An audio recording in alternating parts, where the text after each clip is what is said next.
Uma parte da esquerda, ou setores assim chamados progressistas, arquivaram o horizonte do socialismo, né?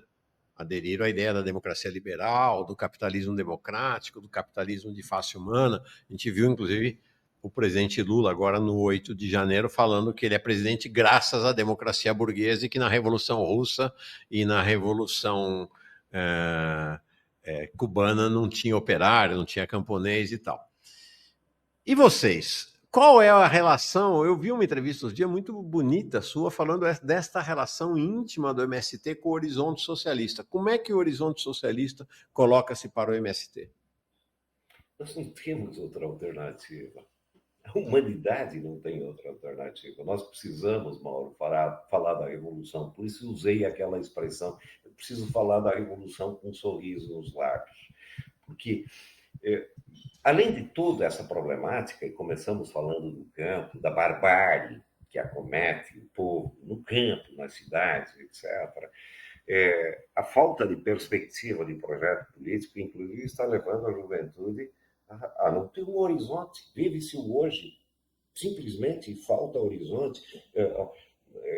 Tenho acompanhado esse debate sobre a juventude também. Uma parte da juventude não quer mais Minha Casa Minha Vida. Não é um programa, porque o Minha Casa Minha Vida era um programa para um operário clássico, né? Que morava num lugar, que batia cartão, que construía as relações familiares, o puxadinho ali, etc. Hoje, a juventude não tem emprego formal.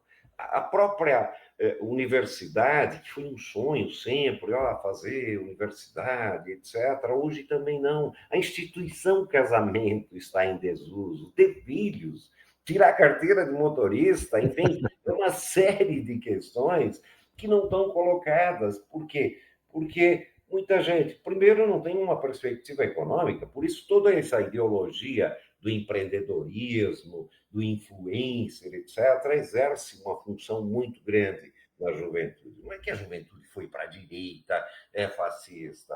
É uma falta de perspectiva concreta, né, do que vai ser o futuro. Então, nós temos que retomar isso, pensar essa perspectiva e pensar o socialismo, inclusive, discutindo, no meu modo de ver, outros paradigmas. Claro que aqueles paradigmas, né, de fazer uma revolução econômica, política, do domínio dos meios de produção, evidentemente que são fundamentais. Mas é preciso, inclusive, discutir que paradigmas de felicidade.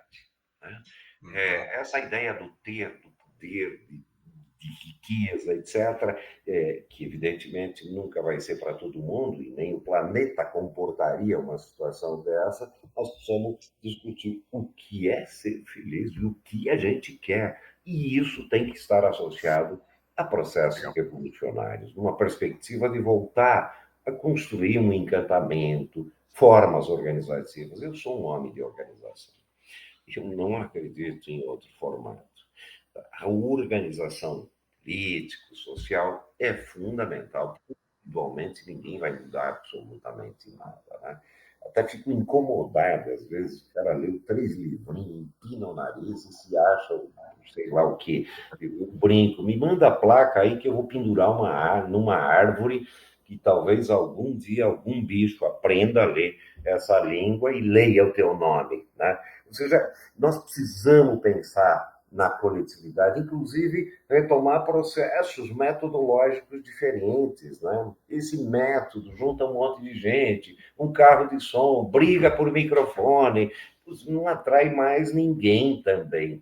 Né? Então, recuperar a ideia, Mauro, de você conjugar a luta econômica assim com a luta política. Não dá para separar a luta econômica. É a luta pela sobrevivência como um processo de geração de consciência política, assim como vincular teoria com prática, presente com futuro. Não dá para pensar o futuro lá distante. Um dia vamos fazer o socialismo e aí vamos mudar tudo, mas aqui na minha casa eu sou um Pinochet. Né? Ou seja, esse vínculo, até porque dialeticamente não se separam as coisas. Né? Nós precisamos retomar projeto político, nós precisamos retomar formas organizativas, e talvez um detalhe aqui: as formas organizativas clássicas construídas pela classe trabalhadora, elas foram muito importantes por um tempo histórico em que o próprio desenvolvimento do capitalismo permitia ganhos para a classe trabalhadora. Hoje, o capitalismo, além de não permitir ganhos para a classe trabalhadora, está destruindo conquistas coletivas obtidas historicamente. E os instrumentos organizativos, na maioria dos casos, são instrumentos defensivos, quando nós precisaríamos instrumentos ofensivos contra a ordem do capital. Tem um conjunto de coisas que nós precisamos fazer o balanço, fazer a crítica, mas, acima de tudo, estabelecer. Esse é o nosso projeto político, essa é a nossa luta. E conjugar, lutar pela terra concretamente, pela reforma agrária, com a luta pelo socialismo. Lutar pela moradia, pelo combate à fome, com a luta por mudanças estruturais e pelo socialismo. Eu acho que esse é um caminho que nós precisamos, eu não diria construir, porque não estamos inventando a roda, né? Quando eu falo, inclusive, das organizações, Mauro, não dá para colocar na lata do lixo essas organizações, é o que melhor a gente construiu, mas elas não dão conta, é preciso ir além disso que a gente